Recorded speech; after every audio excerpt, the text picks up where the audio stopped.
Hey, Internet Harris here. I didn't touch my smartphone for 3 months. Not one time.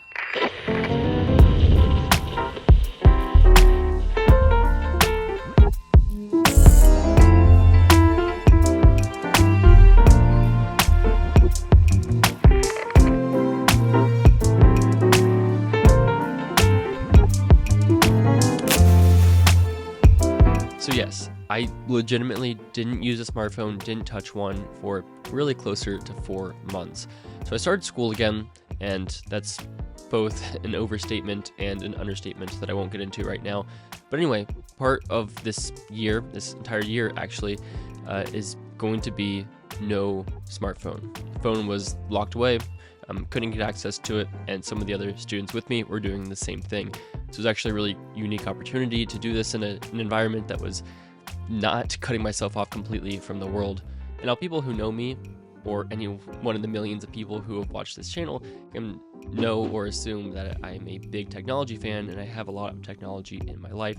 So they would come up and ask me, or when we would talk, they'd say, "So how's this going? Not using a phone?" And I will have to say, it was pretty awesome not using this at all. Now, it also goes beyond just not having a phone. I pretty much didn't have any smart technology in my bedroom. So my computer was in a computer lab, kind of in a little cubby that I could use when I wanted to. But basically, in my room, I had no internet connection. So I was really away from the internet for just most of my day. I remember the first week I would come back into my room after a few hours away, and I would feel this feeling in my stomach, this pull to want to just be scrolling through something. And it was weird. It was like a physical reaction that first week. I'd get back in my room and just like reach for it, and it wouldn't be there, and it would just be in the pit of my stomach. And it was kind of eye-opening.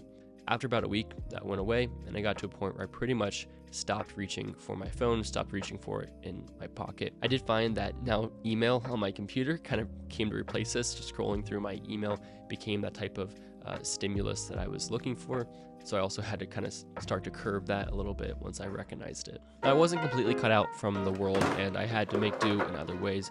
So what I did have was a landline, which was really great to have, and it was cool to use a landline for the first time in probably a decade. People had my number, so they could call me and I could call them, and that actually worked pretty well. For navigation, that meant I got out the GPS, the Garmin unit, or printing out directions, which I did several times as well. Now, I've personally never actually used a Garmin GPS unit. I've used the Garmin running watch all the time, but I've never used one in my car, but I can remember back to my early years where my parents would use one for road trips and things like that. So I was actually surprised at how well this worked. It was quick, it was reliable, and I really didn't have any issues.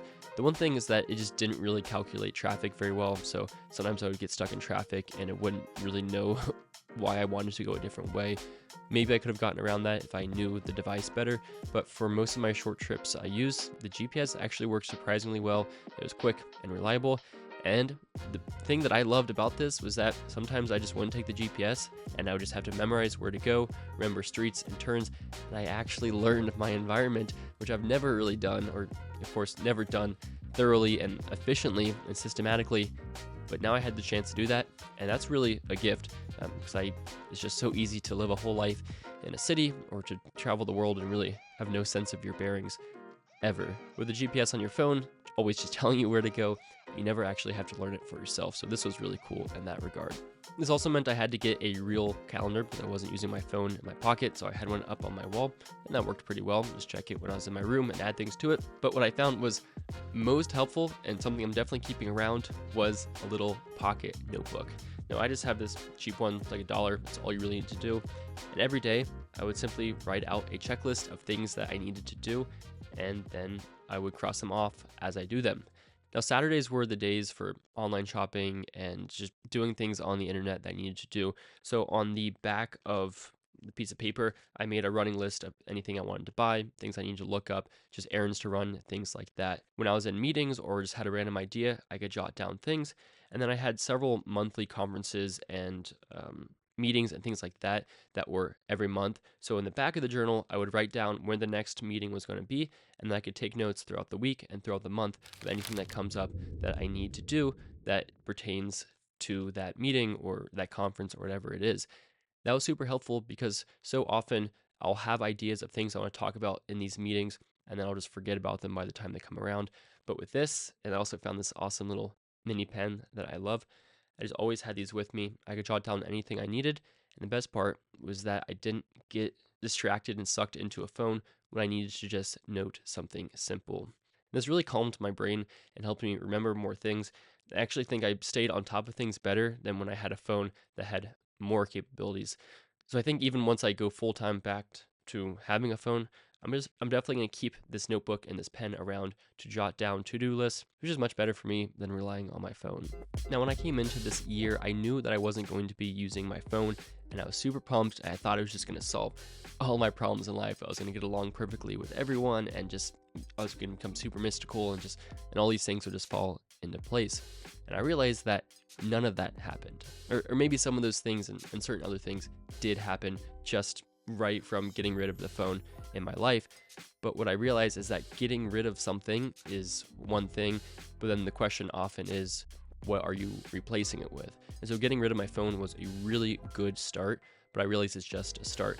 What am I doing now to kind of unwind myself from my phone? I read something in a book recently, some commentary, and it talked about the Israelites leaving Egypt. And it says that it's clear that getting Israel out of Egypt will be easier than getting Egypt out of the hearts of Israel. And I realized that was so true. Getting me off of my phone was one thing, and that was easy. That was external. I just put my phone in a little baggie and locked it up.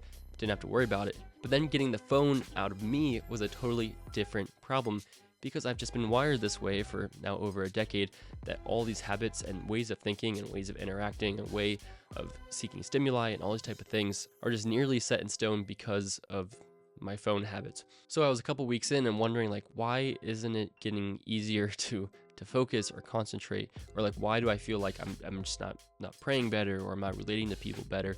And I realized that while on the one hand getting rid of the phone was a really good thing, I had to still supplement it and then also work to just undo all the training that the phone has done and had in my life. And I found that the litmus test each day to whether or not I was willing to work on kind of undoing what the phone had done to me over the past decade, just in terms of focus and concentration, would be meditation. If I was willing to sit down, do a 15-minute period of meditation on just a few words or a verse, that would kind of show me that I was willing to put in the difficult work of undoing this entanglement that the phone has done over the years, because otherwise I was just living kind of a distracted, phone-less life. But I wanted a less distracted, phone-less life, and ultimately a less distracted life where I can still use my phone. And the meditation was this, because there's a lot of things in life where you can still kind of focus if you're reading for a long period of time, but meditation is different, because in those situations I would force myself to ignore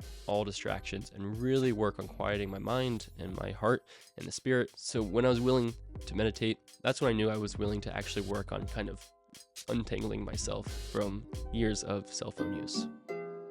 Now, while on one hand I wasn't able to chit-chat with people via text, and even via email I wasn't as reachable, I was still able to really intentionally communicate with people via phone calls and letters. I wrote lots of letters this semester, both sent and received, which was really great. Still kind of working on my letter skills and trying to figure out what type of paper I like and pens and all this kind of stuff. But in general, this was a really nice way of reaching out to people and staying in touch.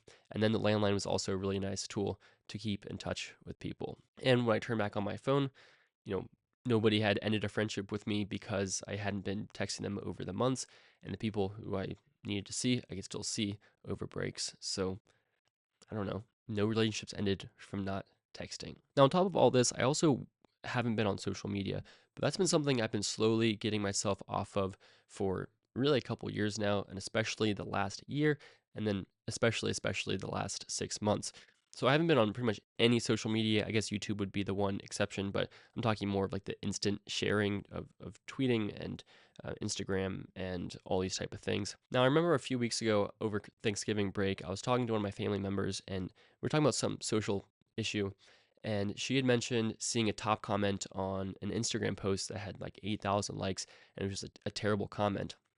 And that just struck me as so odd, because I guess I hadn't seen a comment section in so long, and made me realize that kind of the real world doesn't have a comment section. And certainly if someone has a hot take or an opinion in the wild, which frankly you just don't see as many as you do online, you're certainly not going to see 8,000 likes above that person's opinion. And so I was just realized about how kind of artificial these opinions seem. And, 8,000 people can believe anything. You can say literally probably anything, any statement, and you'd probably get 8,000 people in the world to agree with you.